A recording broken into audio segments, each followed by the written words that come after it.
Good morning, everybody. Today is Thursday, December 18th, and we are going to get right into this economic data that is coming out, CPI year over year. Let's see what's happening. Getting a little pop in the market right now. Let's just wait for these numbers to come out. Unemployment claims flat, 224. It was 224,000 was expected. Philly manufacturing is down 10%. Wow. That should definitely move the market. CPI down 2.7% year over year. Okay. My initial feeling is that should have a positive impact on things here. So let's get right into it. Morning there, Anthony, buddy. Let's see. Let's get into the broader markets. Yep, having a positive impact so far.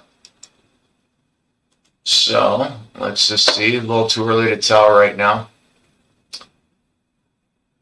We're looking at a 15-minute chart here.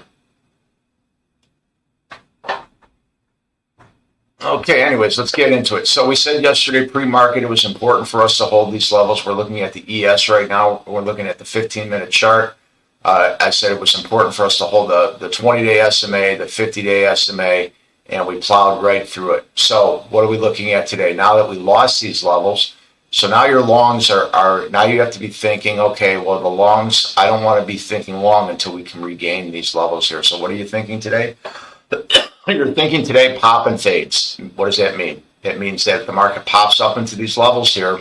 You have to see how it's reacting, and it could pop up in here and then fade it back down, right? So this could be considered a break and retest to the downside. So this is a break of a level, come back up and test this level, and then we sell back down. Okay, so I hate to say that, but hopefully we can plow through these levels and get to the upside. But that's the way you treat these levels here. So now you lost this level that we were holding for the longest time. You can see we're trying to hold it, then we lost it, finally plowed through it. So now you have to respect this level. So once a level is support and you lose that level, it then becomes resistance once you plow through it. So now what happens is today during trading, if we do get up here, this green line here is a lower end regressional trend line that we had here drawn. It's a further out trend line that we've had here. I think since August of this year. So we lost that. We lost that lower level of the trend line here yesterday. So if we regain that, then we can start pushing higher. But I would say that for today, that actually could be a resistance level as well. Right now, we are pushing higher pre-market, but let's see what happens here. So you can see what you'll be able to see when the market starts trading right now. You'll see if it gets to these levels and you start seeing wicks. That means it's starting to have a reaction at a certain level, and the sellers are coming in. Like you're starting to see right now at this weekly high from October 13th, it's coming up here, and sellers are starting to come in at this level, right? So you have certain levels in place while you're trading during the day, helping you make your decisions and seeing the market action, the price action to help you make your decision on your trades here. So it's still too early to tell right now. You still have a little less than an hour till the market opens. So hopefully we can now start to regain some positive momentum. On the plus side, though, we are still above the 100-day SMA for the S&P. So that is good. So it's important that we hold this level.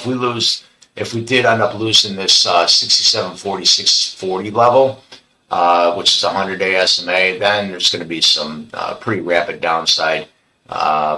Probably get down to that 67.14 in a hurry.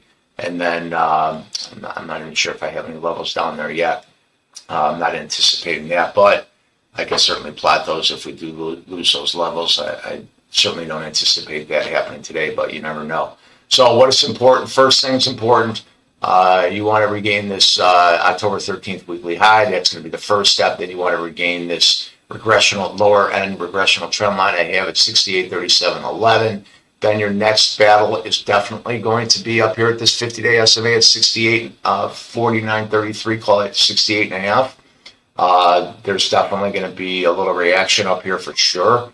If we can get through that level, then your next level of resistance is going to be up there at 68.60, between 68.60 and 68.64. If we can get through those levels, by today or even tomorrow, then I think that we're going to get our Christmas rally, and then I think we're going to start, pushing our way towards the new highs. Let's take a look at the NASDAQ. The NASDAQ, we kind of called these levels yesterday. I said if we lost this level right over here at 25,370.87, we can come down and we could test these lower levels down here, and we would come down. We could definitely get down here to that 100-day SMA. We actually dipped below it yesterday, and then we regained it in pre-market. So that level that we lost was 24,000. What did I have yesterday? I think I had 24,973.53, and we actually got down 24,087.75. So we are above the 100-day SMA, which is positive. But the same thing with the ES. If we get up to these levels, this is a low from December 8th. It's the weekly low. So 25,370.87. I would anticipate if we get up that high, you're going to get a little resistance there, along with this lower end of the regressional trend line that I have here at 25,414.40. If we regain that level, we push back into the 20-day SMA, which is 25,515 in change level. And then if we regain that, we push into the 25,566.20 level, which is the 50-day SMA. In order for us to really get higher, we're going to have to regain these levels here, and then we can push back into the higher levels and start possibly pushing into the Christmas rally and getting to those new highs here. But, with these huge sell-offs right now, it makes you a little wary and creates a little blood in the water. So, if you do get some good pop today, which, that data right now is definitely promising for the market, because everything, I take a look at other stocks right now and see how they're responding. The NASDAQ pre-market is up close to 300. The ES is up close to 43. Let's see what the other stocks are doing right now. So it's definitely having a positive impact on the market right now, but we don't know if that's going to last or fizzle out though. But this is definitely a good positive move right now. There's definitely some good volume coming in right now. So, but be careful on when you rally into these levels right here. So you're definitely going to get a little resistance at this first weekly high, 25,370.87. If we get there. This is definitely a short squeeze right here from yesterday's sell-off. So all these shorts right now are saying that they're wrong, and they're going to have to cover their shorts and push higher in here. If we do get above these levels, we're definitely going to push back into at least the 20-day SMA. And then you're probably going to get a little resistance there, reaction there. And then if we push through that and the 50-day SMA, then we're going to move higher for the last couple of weeks of the year. But then you got to watch this on the downside. You still have to watch this 100-day SMA. If we lose this 100-day SMA, we're going to move lower and probably test that 24,620 level, which is a weekly high from September 8th. And then if we lose that level, we'll probably go to this lower end regressional trend line that I have here, 24,496. So that's pretty much my views on the broader markets today. But we pretty much hit it on the head yesterday. We called those levels. With the major sell-off. I think a lot of it was due to Oracle. I think Oracle pretty much sent the market into a tailspin yesterday. But there's some good positive movement right now pre-market here. So pretty optimistic on an update today. Let's get into Tesla, another stock that we called to the T yesterday. Let's just go out here. I said yesterday that I was anticipating some pullback after that push to new highs. So if we go, let's just take a look at the 30-minute here. So yesterday, pre-market, we made all-time highs 496, and then I said at this regressional trend line here, we were going to get a little resistance. We got this resistance. We're looking at a 30-minute chart, by the way. I said that the first thing when the market opened, in order to be long, the first thing we had to be above this high end of this regressional trend line. We lost it. Then the next level I said we needed to maintain was the previous all-time high set on December of 2024 at 488.54. We lost that pretty quickly, and then I spoke about the pullback levels that we had, and I want to go over the pullback levels and when I leave them up there, and then when I take them off. Okay, so I said pre-market yesterday. I like the first pullback level at 481.77. And I said that when you take this, I'm going to go to a 5-minute chart so you can see it a little better. So I said when you take these trades, you have to see the price action, what happens. So I said pre-market, the first pullback level is this 481.77. You could take a long there and put your stop there, right? Well, you have to see how the price action is. Well, it did not give you any buyer stepping in here also. I did not take a trade here. And then even at that next level, that 479.38 level, did not give me any kind of buyers stepping up. A little bit here. And as a matter of fact, when it did start to pop up here, I did take a long here and I quickly exited it after I saw this big, candle start to push through with some higher volume. Okay. So now the next level I had down there was at 474.07. That was the big level there. When the market gave us that big candle down here, I was the first one of the party there. I took a long there, and then I exited just before the 479.38 level, right? So now what happens is, so now I had these levels up here yesterday, right? So now I see how did they react during yesterday. Well, this level here, this was a high from the Monday, 481.77. This level did not show me anything. So I am going to remove this high from Monday because it did not show me anything at that level. Okay. Now this high from October 2nd of this year, 479.38, it didn't show me anything on the downside. However, look at what it's doing here on the upside yesterday. Could not get through that level. It tried once. It actually tried once, twice, 3 times, 4 times, right to the T. Did not get there. So I am leaving that level up there. That level looks like a great level. Same thing on this 474.07 level. This was a major level that we had. And so I am leaving that level up there because I said that, initially, way back here, we needed to get above this 474 level in order for us to start pushing higher. And this is a great reaction that we had here, and then we popped off this level, and then we made our new highs, right? So I'm leaving that level intact as well. Then I said, but I also said yesterday, an ideal pullback would be for us to get back down here to this 467 level, 466 level, and this orange level that I have here, this is actually a gap up that we had from Monday, right? So we opened up Monday here, and this was a gap up from our close that we had from Friday. So I left this orange. We actually came down midway through that gap on yesterday. So that was an excellent pullback. We did get some good reactions at this 466.19, which was actually a high setback on December 26th on 2024. You saw it came down to the penny on that one.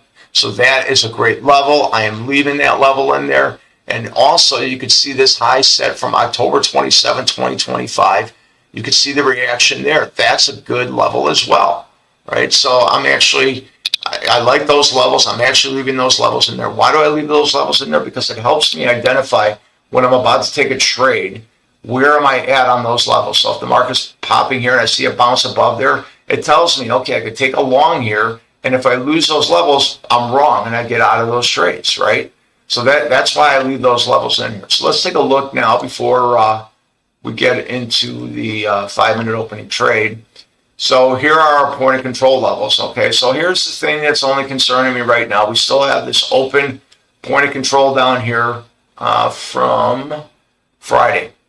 And this is part of the gap up that we had on Monday morning. So this point of control here, those of you that are new, I leave these point of control levels open until they get hit and get filled. And what does that mean?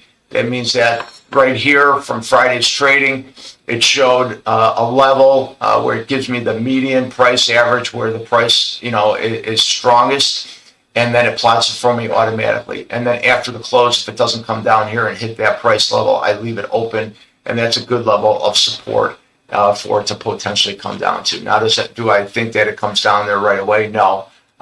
We actually had a point of control level open from January of this year. It didn't get filled until September of this year. So I just leave these levels open until they get filled. So that level is still open and in play. If we did get a pullback today, the ideal pullback would be actually right at this point of control level, because this is a level that's 450, between 452, 454 level. This was a level that we were trying to get through for the longest time, and then we finally got above it, and then we didn't look back, and we made our new highs.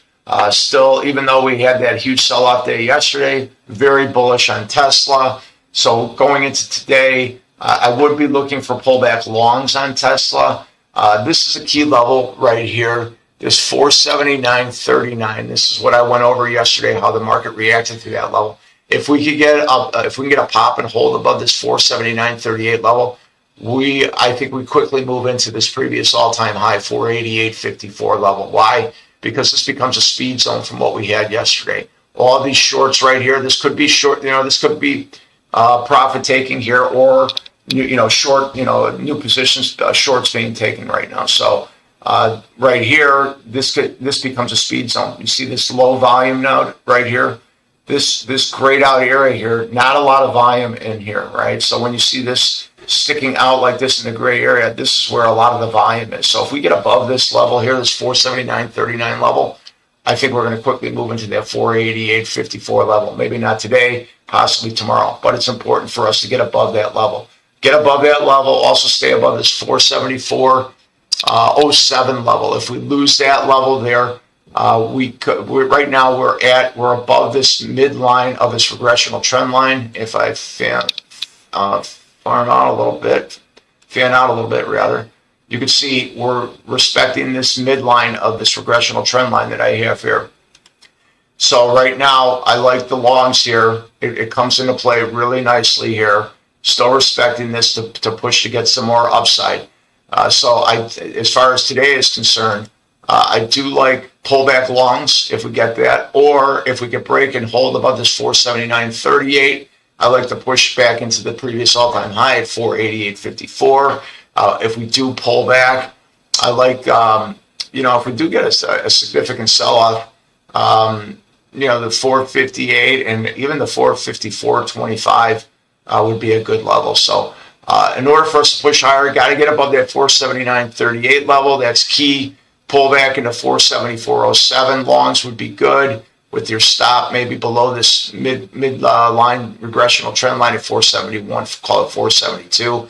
If we lose that 470.75, I think we're going to move back down, and we're going to test yesterday's lows.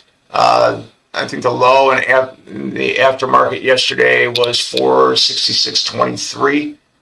464.34. I'm going to mark that. 464.34 was the low in the post market yesterday. So I think if we lose those levels right there, I think we could quickly move back down here into this 458, and then it would lose the 458. We're going down to the 454.25 level. So today, like I said, I got to get above the 479.38 to push higher. Got to hold the 474.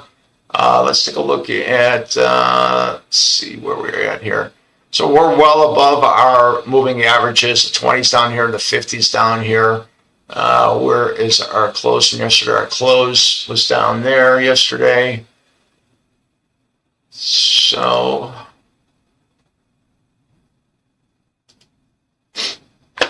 yeah, so we closed 467.25. So we got to maintain that level right there. That's going to be the main level today. Also, got to maintain that close that we had at 467.26. So, anyways, let's get into the 5-minute opening range trade.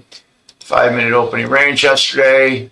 Took a while to set up, but it gave it to us. And it was kind of wicking around a little bit, and then finally we got the move. So yesterday, the opening trade, we had a little push to the upside. Tried to make a little run to get through that 496 pre-market high. The low was 487.17. The high was 495.28. And then so then once you got that break, you could have stayed in this thing all day, right? So 487.17, we got down to 467 all day. You could have cleaned up yesterday if you stayed short, right? So the one thing that one thing to pay attention to when you take this 5-minute trade, if you are in this trade and you are, and these white lines are my Bollinger lines. So if you're in this trade and let's say you're short like yesterday, as long as this candle, which is the 5-minute candle, as long as you're below this Bollinger, this white line here, there's downside coming. Once the candle closes above the Bollinger, then you're going to start to consolidate, and then your major move is done. So it's one thing to pay attention to if you come into the live trading room. By the way, hit that thumbs up button to like this video and subscribe to the channel, and then click the more button to join the Discord community, and so you can come into the live trading room and you'll see what I'm talking about. We've been talking about this Bollinger level for a level of support and resistance. So if you take this trade and the candle is closing below this Bollinger level, it's something to pay attention to and watch and see how it works for you to give yourself more confidence to stay in a trade. Once we stay below this, as long as the candles are staying below this Bollinger and closing up below it, you can stay in the trade and see that we're getting more downside. And then you could see this candle here at about 10:25 closed above this white line, and then we started to consolidate. And then the downside, even though you still got some more downside, the consolidation was still there. So it's good. Right here, when you get below the Bollinger, it's showing you there's a lot of pressure, there's a lot of volume. So, but we did tail off towards the end of the day even more. So now going into today, you could look for it on the upside. So if you get this push on the upside today, and then our candles are closing on the outside of the Bollinger here, you can you could try to get some confidence that we can push higher. But you got to have your levels in place when you're taking these trades. Your levels will help you. They will save you from your own mental disasters that you could potentially have here. So as far as the strike prices I'm using today, I'm using a 480 call on which is going to expire tomorrow, and then I'm using the 465 puts. So the 480 calls, the premium closed at 320. I anticipate that's going to close higher. It's going to open up higher today because we are significantly higher than the close yesterday. So we closed yesterday at 467, and we're $10 higher. So this is going to open up in the high fours maybe. And then this 465, because we're opening up $10 higher, this is probably going to open up in the fours as well, $2 lower on the premium price here. So hit that like button, that thumbs up button, hit the subscribe to the channel if you're new. Join the community by hitting the more button to join the Discord. We are doing live trading from 8:30 a.m. Central Time to 10 a.m. Central Time. Everything is free. All it costs you is your time to take your index finger and click the mouse button. If I don't see you in the trading room, I will see everybody tomorrow morning. Have a great trading day.